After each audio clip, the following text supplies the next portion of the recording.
la entrada triunfal. Usted tiene un Dios poderoso.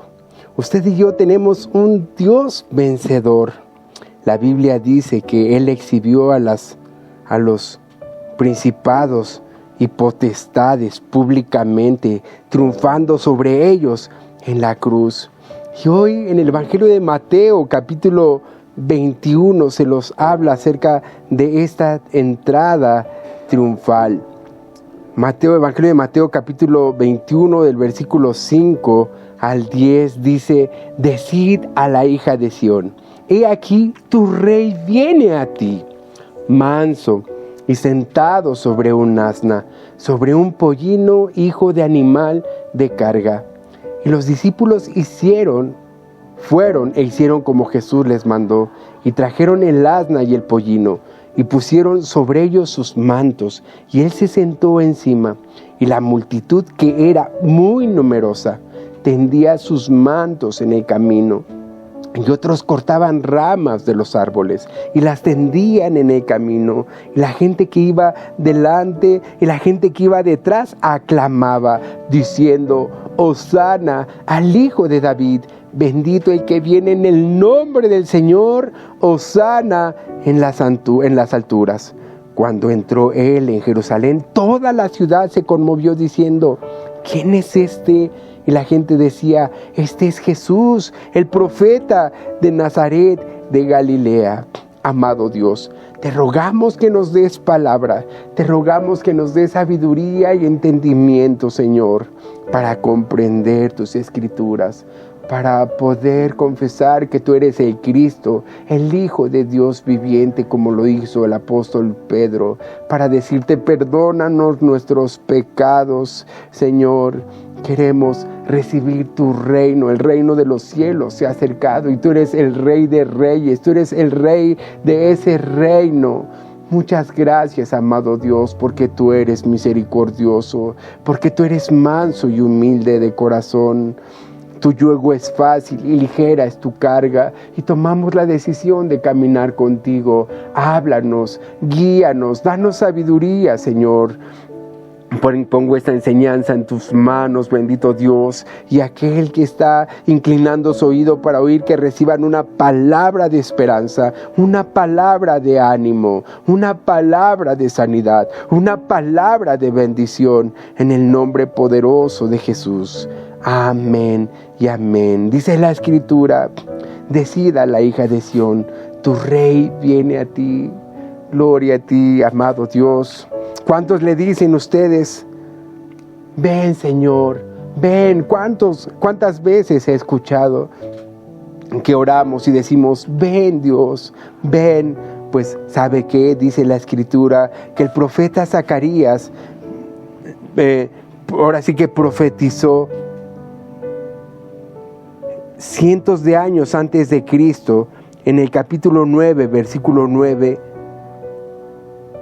Alégrate mucho, hija de Sión, da voces de júbilo, hija de Jerusalén. He aquí tu rey vendrá a ti. Estaba hablando en futuro, dice: vendrá a ti. Lo estaba profetizando Zacarías y habla de su carácter. Vendrá a ti justo, salvador, humilde. ¿Sabe por qué justo? Porque vendría a hacernos justicia. Esa justicia que usted y yo no merecemos. Porque el Señor cargó en Él todos los pecados de nosotros. Él tomó nuestro lugar en la cruz. Él murió por todas nuestras rebeliones. Isaías capítulo 53 dice que el castigo de nuestra paz fue sobre Él, y por su llaga fuimos nosotros curados. Justo. Entonces, Él nos dio esa justicia. Él nos dio ese regalo inmerecido de su gracia, para que seamos salvos, no por obras, para que nadie se gloríe. Algo que al Señor Jesucristo le agradaba mucho que respondiera a la gente era que dijera: tú eres el Cristo, tú eres el Mesías. Y Él les decía: tu fe te ha salvado, vete en paz. Su fe, yo quiero decirle que su fe le ha salvado. Yo no sé la situación por la que esté pasando. Yo no sé el problema que usted tenga. Yo no sé la tristeza que usted tenga. Yo no sé, pero gócese, como dice aquí, alégrate mucho, hija de Sión. ¿Sabe?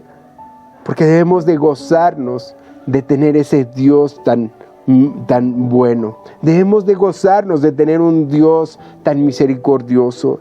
Yo recuerdo que el Señor una vez vio a una mujer que llevaba 20 años o más, tal vez, encorvada, que estaba enferma. Y Jesucristo dice que reprendió al espíritu que estaba en ella. Y la mujer se enderezó y quedó sana. La Biblia dice que le traían a él todos los enfermos, todos los lunáticos, todos los paralíticos, y a todos él los sanó. Uno de los milagros más maravillosos y que dieron lugar a que se juntara la multitud es que se acordaron, y no lo dice en el Evangelio de Juan capítulo 12, se acordaron de cuando él había resucitado a Lázaro. La gente que estaba ahí recordaban cómo había resucitado a Lázaro y contaban cómo Jesús había resucitado a Lázaro. Y la gente lo seguía por todos sus milagros, por todas sus maravillas. Él de la Biblia dice que veía a las multitudes como ovejas dispersas que no tienen pastor. Y un día ya la gente llevaba como 3 días siguiéndolo. Y Jesús tuvo compasión. Y él no estaba dispuesto a dejarlos ir sin comer. Y entonces un niño por ahí tenía 5 panes y 2 peces, y el niño los trajo a Jesús y él los multiplicó, y con esos 5 panes y 2 peces alimentó a toda la multitud. También sanó a un ciego de nacimiento. También hizo libres a muchas personas que estaban atados por demonios, por espíritus. El Señor dice que hizo tantos milagros, tantas maravillas, que mucha gente lo seguía. Mucha gente lo seguía por sus señales que hacía, y realmente decían: este es el Mesías. Inclusive muchos de los fariseos se preguntaban: cuando venga el Mesías, ¿hará más señales que este? Había división entre los mismos fariseos. Muchos de los fariseos comenzaban a creer en Jesús. Uno de ellos era Nicodemo, aquel que vino a Jesús de noche, y Jesús le dijo que pues él tenía que nacer de nuevo si quería ver el reino de Dios. Necesitas nacer de nuevo para ver el reino de Dios. Jesucristo estaba entrando triunfante a este reinado, a este glorioso reinado. Estaba siendo alabado, estaba siendo glorificado por su pueblo. Pero en esta glorificación, en esta entrada triunfal, no estaban las grandes trompetas de plata, no estaban los mejores músicos, no estaban las personas más importantes, los reyes, no estaban los príncipes, no estaban los líderes de las potencias. Estaba su pueblo, su amado pueblo, por quien él iba a dar su vida, por quien él iba a entregarse por sus pecados. Y la gente venía a recibirlo. Así que alégrese usted, alegrémonos juntos. Por esta entrada gloriosa. Y dice la Escritura: y los discípulos fueron e hicieron como Jesús les mandó. En otra parte de la Biblia se nos dice que él mandó a sus discípulos a que fueran a un lugar y que trajeran esta asna con el pollino, y que si alguien les preguntaba qué era lo que hacían, dijeran: el Señor los necesita. E hicieron como Jesucristo les mandó, y entonces trajeron el asna y el pollino, y pusieron sobre ellos sus mantos, y él se sentó encima, y la multitud, que era muy numerosa, tendía sus mantos. La gente sacaba lo mejor que tenía. La gente estaban adornando el camino, estaban preparando las calzadas para que el Señor Jesucristo pasara. Yo recuerdo, he visto en la televisión cuando un presidente va a tomar la administración, y entonces empieza a recorrer la ciudad, el camino por donde va a pasar, lo llenan de policías, de soldados, y cierran las calles, y adornan las avenidas, y pintan las banquetas, y el lugar donde va a dar su conferencia esta persona que se va a coronar.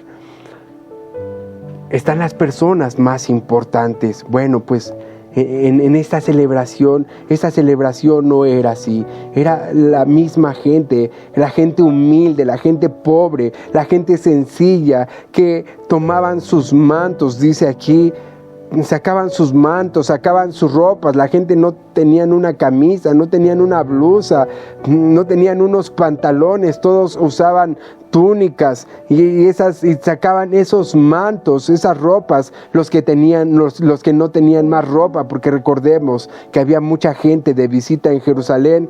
Entonces dicen que cortaban ramas de los árboles y las tendían en el camino, y preparaban este camino del Señor para recibir a ese Rey glorioso, y la gente lo alababa y la gente lo glorificaba, y aclamaban y decían Hosana, y suplicaban salvación al Hijo de David. Bendito el que viene en el nombre del Señor, Hosana en las alturas.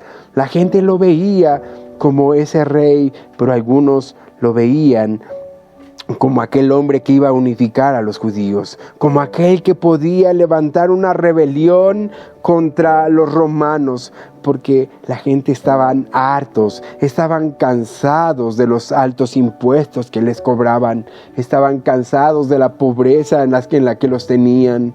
La gente anhelaba derrocar a los líderes religiosos, y ya querían en otra ocasión hacer rey a Jesús, pero Jesús se apartaba de ellos porque no había llegado su tiempo. Esta ocasión era el tiempo.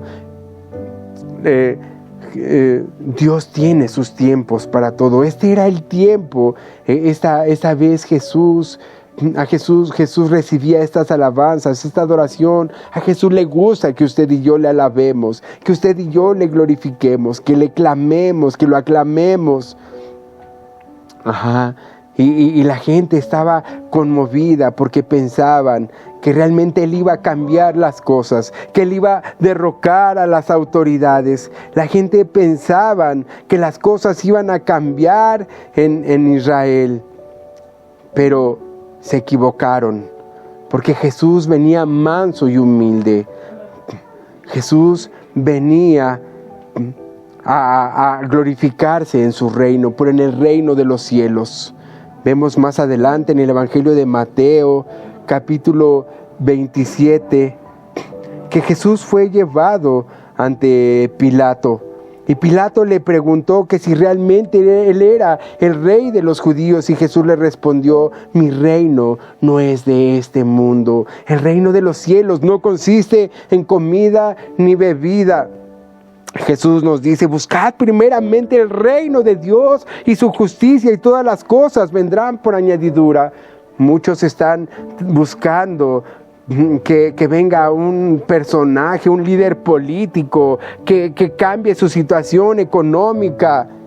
Pues yo le voy a decir algo, que ninguna persona nos va a venir a cambiar, ninguna persona nos va a venir a hacer realmente felices. Solamente Jesucristo puede cambiarnos la maldición en bendición, porque si la gente ahora vive en dolor, viven en sufrimiento, si la gente hoy vive en tristeza, si la gente hoy vive en el resentimiento, vive en el rencor, si hoy la gente vive en la amargura, es porque le han entregado su vida al pecado, porque la paga del pecado es muerte, y están experimentando muerte, y están experimentando dolor y sufrimiento. Por eso la Biblia dice: arrepentíos, porque el reino de los cielos se ha acercado. Lo predicó Juan, el que vino a preparar el camino del Señor. Arrepentíos, porque el reino de los cielos se ha acercado.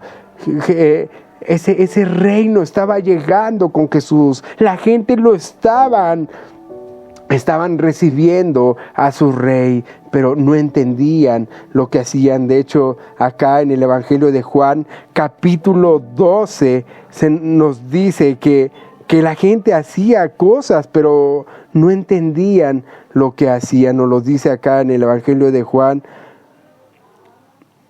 Juan capítulo 12.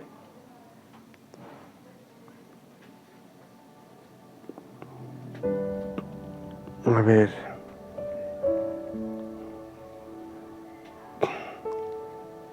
Sí, Juan capítulo 12, versículo 16. Estas cosas no las entendieron sus discípulos al principio, pero cuando Jesús fue glorificado, entonces se acordaron de que estas cosas estaban escritas acerca de él y de que se las habían dicho, se las habían hecho. En Jesús se cumplieron muchas de las profecías mesiánicas, como esta profecía de Zacarías: He aquí tu rey viene montado sobre un pollino, hijo de asna. Pero la gente no lee la Biblia. Mucha de esa multitud ni siquiera reconocían que era Jesús. Mucha de esa multitud no sabían que él era el Mesías. De hecho, decían que era un profeta. La gente decía: este es Jesús, el profeta. Y la pregunta es: ¿y usted quién dice que es Jesús? Tal vez usted dirá que es un hombre que fue muy sabio, que se fue a la India y que aprendió ciencia y que aprendió a sanar y ya. Otros dirán que fue un hombre como cualquier otro hombre. Los testigos de Jehová dirán que es un Dios pequeño. Otros dirán que como me parece que son los mormones, que Jesús es un profeta. Otros, o inclusive como los judíos, algunos judíos dirán que Jesús fue solamente un profeta. Pero ¿usted quién dice que es Jesús? Y Jesús se los preguntó a sus discípulos en el Evangelio de Mateo, capítulo 16, del versículo 15 en adelante. ¿Y ustedes quién dicen que estoy yo? Usted que me está escuchando, ¿quién dice que es Jesús? Y Pedro, en el versículo 16, el apóstol Pedro dijo: tú eres el Cristo, el Hijo de Dios viviente, afirmó Simón Pedro. Y Jesús le responde en el versículo 17: dichoso tú, Simón, hijo de Jonás, dijo Jesús, porque eso no te lo reveló ningún mortal, sino mi Padre que está en el cielo. Yo te digo que tú eres Pedro, y sobre esta roca edificaré mi iglesia. Jesús le estaba diciendo: sobre tu confesión edificaré mi iglesia. Tu confesión fue: tú eres el Cristo, el Hijo de Dios viviente. Esa es la roca. Cristo es la roca de nuestra salvación. No es que Pedro fuera a ser la piedra de la iglesia, la roca de la iglesia. No, la confesión de Pedro de que Jesucristo es el Hijo de Dios: sobre esta roca edificaré mi iglesia, sobre esa confesión. Y entonces, ¿usted quién dice que es Jesús? Usted sigue pensando que Jesucristo es un profeta. Y la siguiente pregunta sería: ¿cuál es nuestra motivación? ¿Cuál es su motivación para seguir a Jesús? Algunos querían que Él los uniera para rebelarse ante Pilatos, ante los romanos, ante César. Realmente podían. Jesús tenía el poder. Jesús podía haber, cuando estaba en la cruz, haber mandado una legión de ángeles que lo soltaran. Inclusive pudo haber mandado fuego del cielo que consumiera a todos sus enemigos. Pero ese no era el plan. Pero ¿cuál es nuestra motivación para seguir a Jesús? Unos se acercaban a Jesús solamente por un milagro. De hecho, Jesús nos dice la Biblia que Él sanó a 10 leprosos, pero solo a 10 ciegos. pero solamente uno se regresó a darle gracias. Eso nos habla de que aún los mismos milagros no son la garantía de que la gente va a seguir a Jesús. Nuestra verdadera motivación de seguir a Jesús debe de ser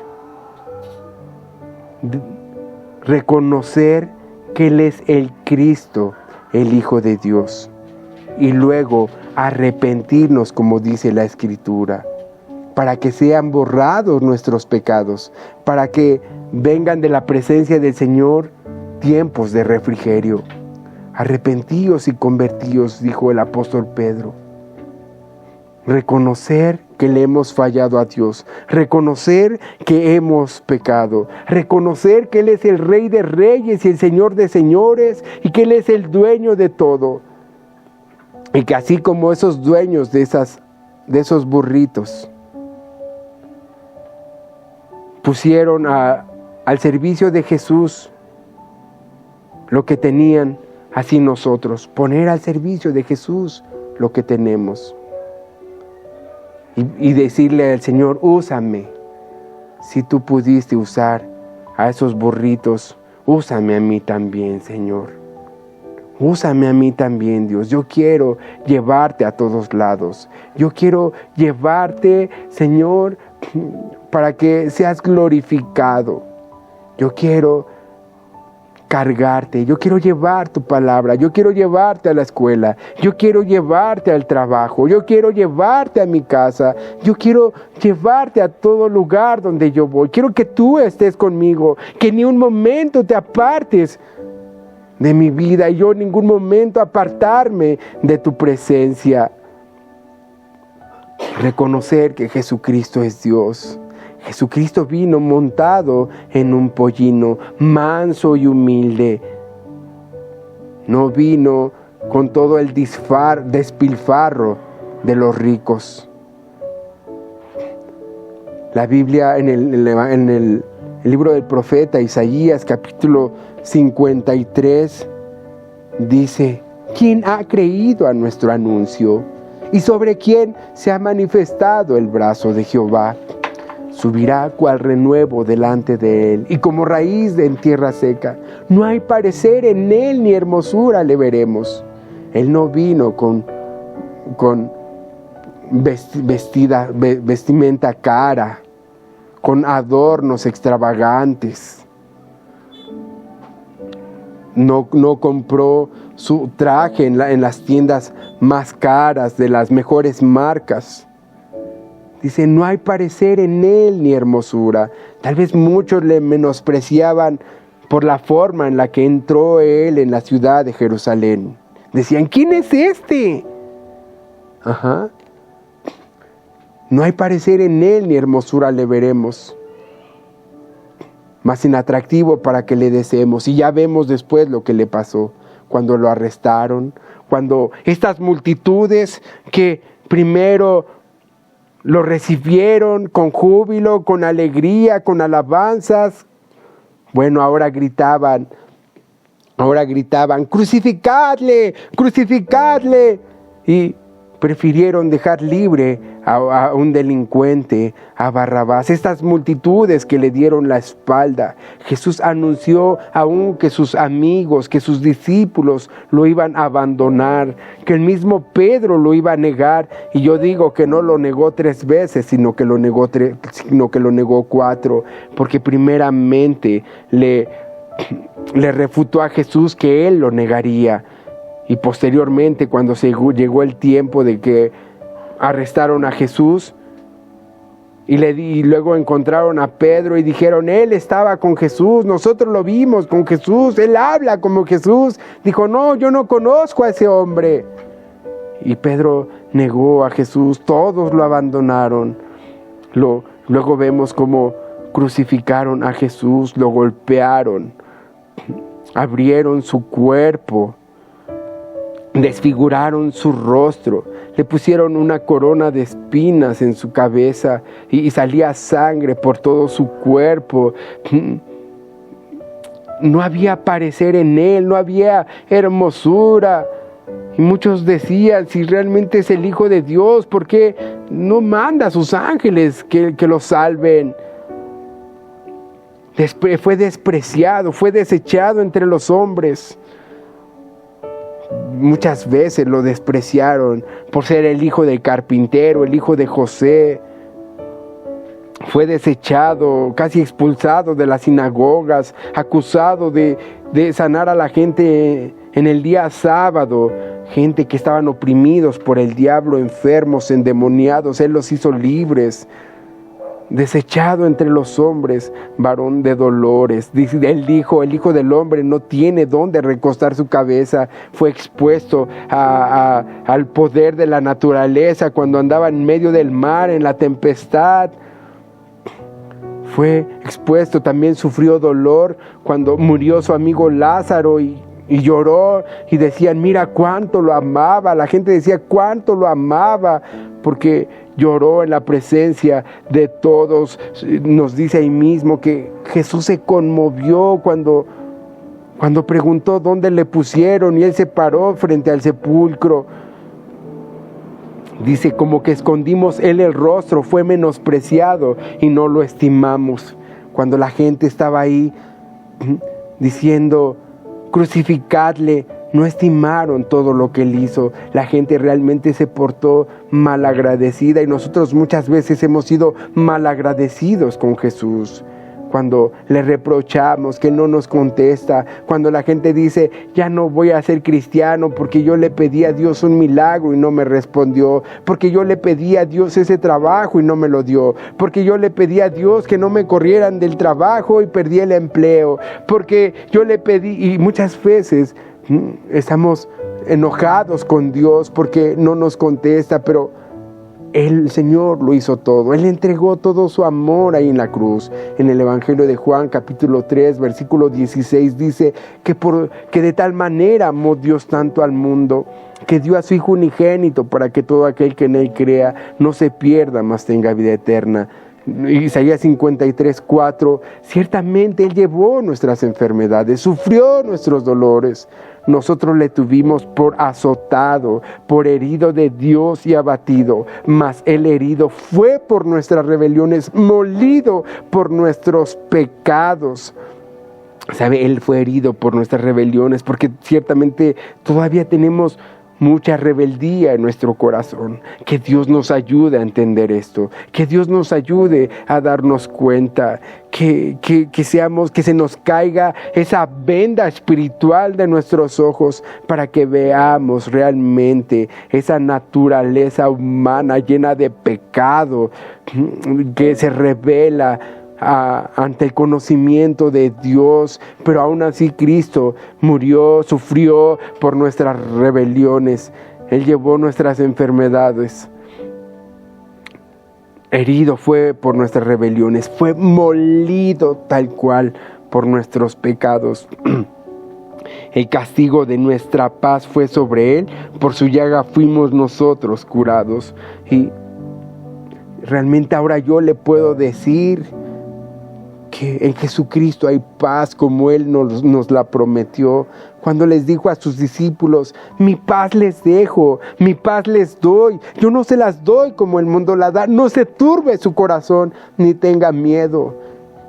Yo no sé por lo que usted esté pasando, si usted esté pasando por una enfermedad, si usted perdió el trabajo, si se le murió algún familiar, si tiene un hijo enfermo, si ha recibido un mal diagnóstico, quiero decirle que usted puede tener paz en medio de la tormenta, que usted puede tener gozo en medio de la adversidad, porque el castigo de su paz fue sobre Él.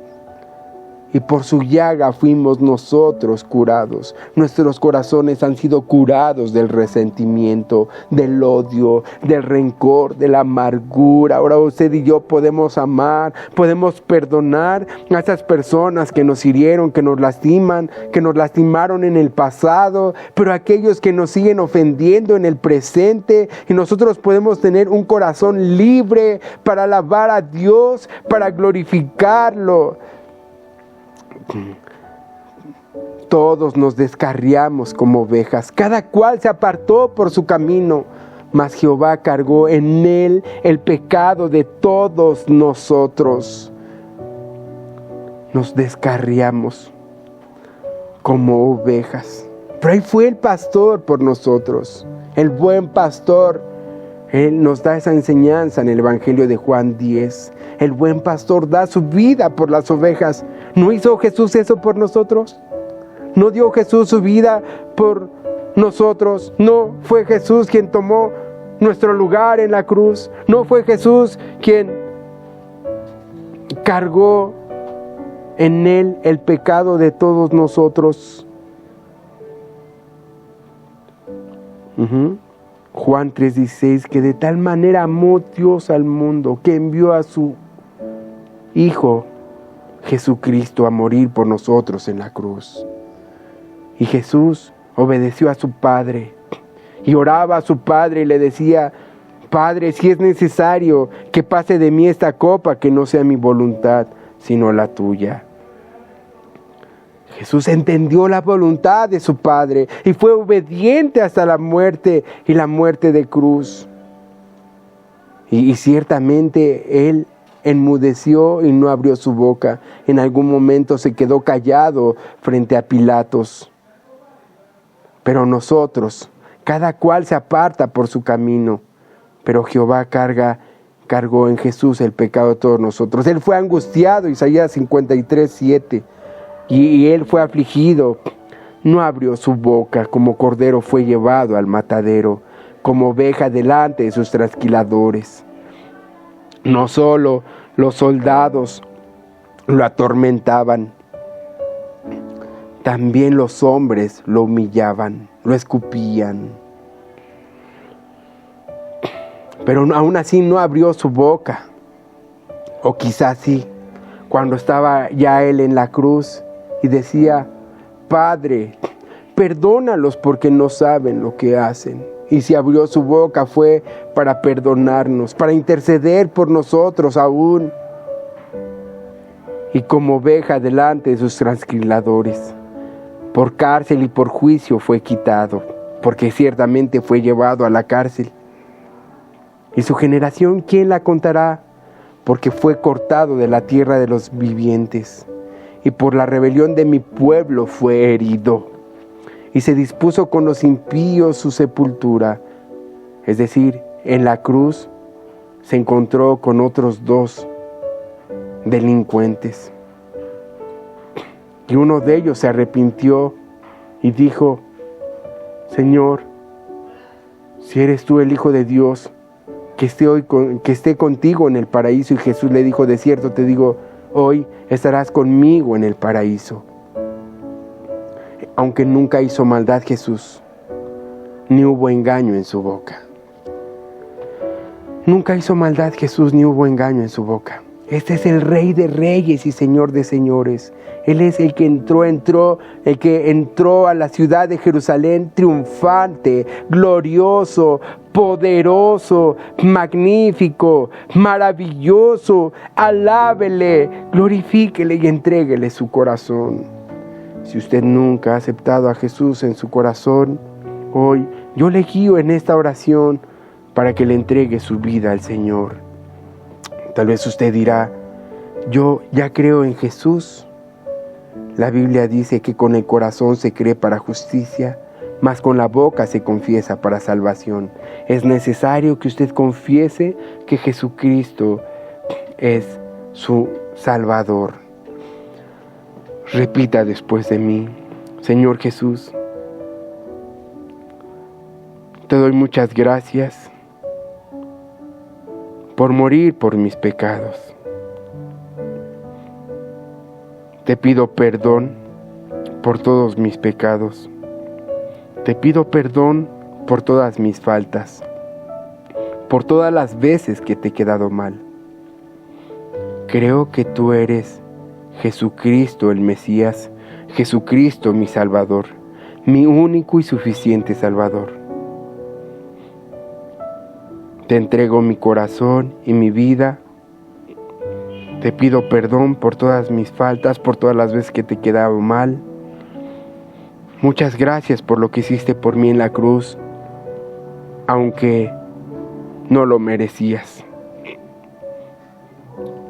Gracias, Señor Jesús. Me comprometo a amarte y seguirte, leer tu palabra, orar y obedecerte. En el nombre de Jesús. Amén y amén.